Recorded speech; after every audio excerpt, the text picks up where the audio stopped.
A Crisis in Confidence, Chapter 22. The overall focus question is, did Americans face a crisis of confidence in the 1970s? So this first section, Nixon and Watergate, was it necessary for Nixon to resign as president in 1974? So we'll look at Nixon's policies, his Southern strategy, and then Watergate itself and the consequences of Watergate. So if we look at public opinion, May of 1973, Nixon resigns in 1974, so that kind of gives you a little bit of an idea. This is about a whole year before Nixon resigns. So inflation, cost of living is the primary concern. Government corruption is kind of up there, but there's other social domestic concerns that are really worrying people more. And you can see Southeast Asia with the Vietnam War has shrunk to really not being the biggest issue because we're on our way out, we're withdrawing, and most of our troops are home by this point in time. So if you look at Nixon's policies, they're targeting middle America. They're looking to, that's who he's really speaking to, that silent majority, which we're going to see here in a little bit. But his career is kind of a roller coaster. In the 1950s, he was a rising star, which is how he got picked to be the vice presidential candidate for Eisenhower. In the 1960 election, he lost to Kennedy. He comes off of that 1960 loss, runs for California governor, and loses in 1962. And most people have written him off. His political career for most political gurus is over in their minds. He's a very adept politician. So, for example, with his Checkers speech, he had kind of got himself in a little bit of trouble with finances related to election donations, and he gives this really interesting speech, which becomes known as the Checkers speech, because he said really the only thing he had ever received was a Cocker Spaniel, which they named Checkers. And he said, well, geez, if we really have to return Checkers, the kids would be heartbroken. And he tears at the heartstrings of Americans and does a really good job of polishing this over. And that's what really allows Eisenhower to be able to continue to have him as a vice presidential candidate, because it kind of looked like Nixon was going to get run out of that job and he was going to have to be replaced. But he survived that crisis. So new federalism. Again, he's targeting that silent majority, that group of Americans, he says, who are non-protesters. They're non-complainers. They go to work every day. They send their sons to the military to defend this country. And that's who he is fighting for, is this silent majority. And it's kind of interesting because he's going to try and walk a really fine line when it comes to big government and this new federalism. He believes that most Americans are really tired of big government, always trying to do everything. At the same time, Americans also kind of expect government to do things about like crime, the environment, the economy. So, it's a balancing act of how much government is too much and how much do Americans still want to be able to do. And so he's going to try and balance those two things.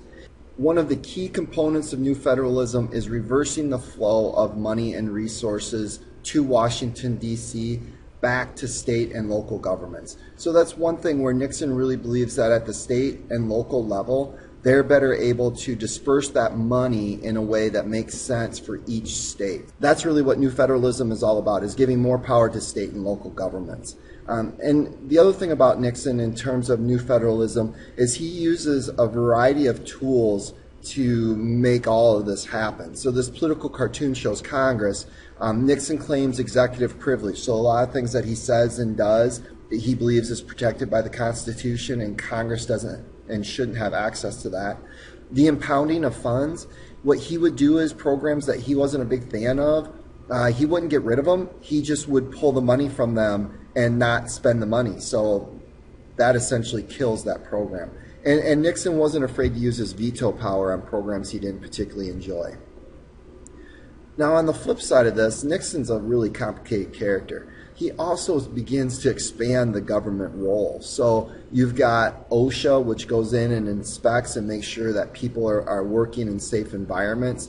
You've got the Drug Enforcement Agency, which expands the government's police roles, especially in dealing with drugs and drug crime. You got the Environmental Protection Agency and the Family Assistance Plan, which was designed to guarantee all families a minimum income, which is kind of interesting because all of those things are really Democrat-leaning, liberal-leaning programs. But Nixon, wants to take care of Middle America. He wants to make sure that people are safe, that people have access to money and all those things that they need. What's really interesting is 1971, Nixon proposes a universal health care plan that's pretty similar kind of to what President Obama actually presented. Don't get me wrong, they're not identical, but the key concepts and the key ideas are the same. President Nixon's healthcare plan and the Affordable Care Act are eerily similar. It gets killed because Senator Edward Kennedy wants to have Democrats get credit for providing a universal health care system. So way back in 1971, this whole controversy that we're currently having may have been avoided. Who knows? But it's interesting how this healthcare thing has been an ongoing issue going all the way back to Truman. If we look at other policies, the economy, as we kind of saw in that previous slide at the very beginning, what's really worrying Americans, and it's the economy. There's a number of things that are coming together all at the same time to really wreak havoc on the economy. The heavy spending on the Vietnam War, the fact that Japan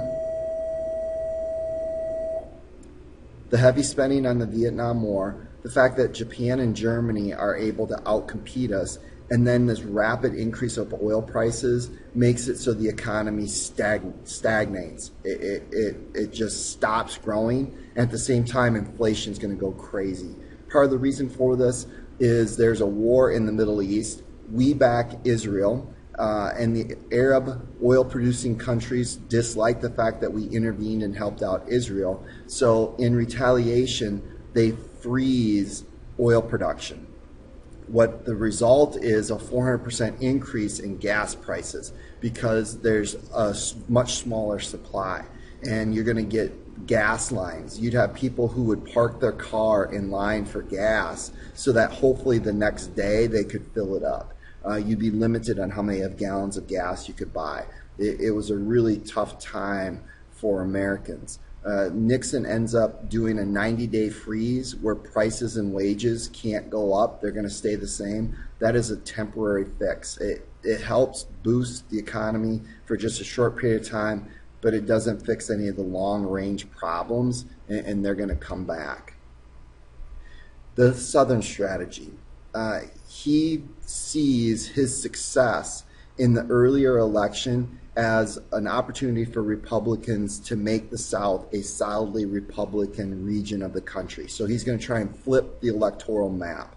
And so there's a number of things that he's going to do to reach out to those Southern white voters. One thing is he takes a strong stand over forced busing, which is popular both in the North and the South. Nixon's policies, they hate this forced busing. They don't like their kids being in buses for a long time. They don't like them having to go to these schools to artificially create equity in the number of students and the kind of students that are going to schools. So by doing that, he's going to pick up both white voters in the North and in the South.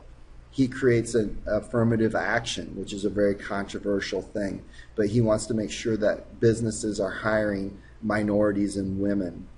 And the Southern strategy, attacking civil rights and forced busing and those types of things, really helps him. I mean, if you look at that electoral map, 1972, it was a huge sweep. It was a landslide victory for Nixon.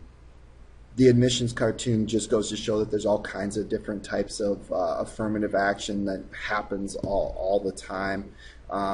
You've got the other one where, you get both the positive and the negative. So again, it's a controversial of saying you have to hire a certain number of people from these groups. You're always going to have some controversy over that. So the Watergate scandal. Watergate is a building in Washington, D.C. It was the headquarters for the Democratic National Committee.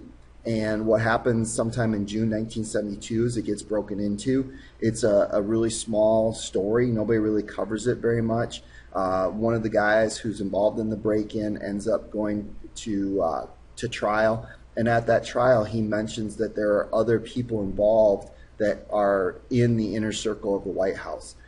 That causes two reporters, Carl Bernstein and Bob Woodward, to begin to dig into this. And what ends up happening is, as they go further and further and further, they're able to trace the story and get it inside the White House. And that's where things really get a little fishy in terms of not knowing exactly how high up it went. But this does lead to a three-branch showdown between the President, Congress, and the Supreme Court. One of the things that eventually comes out is that Nixon tape recorded almost every conversation that he had. And when the Congress subpoenas those and wants those tapes, he refuses, saying executive privilege. You can't take them because there's top secret stuff on there that I talked about. And sooner or later, a court case goes all the way before the Supreme Court, and the Supreme Court rules that in this case, the rule of law is more important than executive privilege, and he needs to turn those tapes over. And what ends up happening is Nixon ends up going through and deleting bits and pieces of conversations. At one point, the worst is about an 18-minute gap where he said the tape recorder malfunctioned and didn't work. Regardless of that, he's in pretty big trouble. On top of that, his vice president had gotten himself into trouble for tax evasion, so Agnew had resigned. And because of the 25th Amendment, Nixon has Ford come in and be his vice president. The gaps in the tapes is enough to kind of make people show that Nixon at some point, if he didn't order it, found out about it and tried to cover it up. And what ends up happening is, as this thing goes, they find out more and more about the cover-up. They find out about CREEP, the Committee to Re-elect the President, and all the dirty tricks CREEP had used to attack Nixon's opponents, to attack people who were critical of Nixon. They found out that Nixon had a enemies list, and he would use the federal government to wiretap them, FBI investigate them. He would have the IRS audit these people that Nixon didn't like or that were critical of him or had said negative things about him. And all of that comes out in this Watergate hearing. So sooner or later, when you look at it, the Republicans in Congress go to Nixon and say, dude, we can't save you. We don't have enough votes. And he resigns. When we look at the lasting impact of Watergate, it erodes the reputation of the presidency. There's a number of congressional reforms that bring the reign in this imperial presidency that have been growing ever since Teddy Roosevelt. But the bottom line is Congress, the Supreme Court, and the free press work together to save the United States and the U.S. government. And so one of the things to get out of this Watergate crisis is that the constitutional system that's in place is bigger and greater and stronger than any major crisis. So when you start to get worried and start to get afraid of things, realize that our government has been able to survive some tremendous stresses and strains, and it's always found a way to come out on top because of the system that we have in place.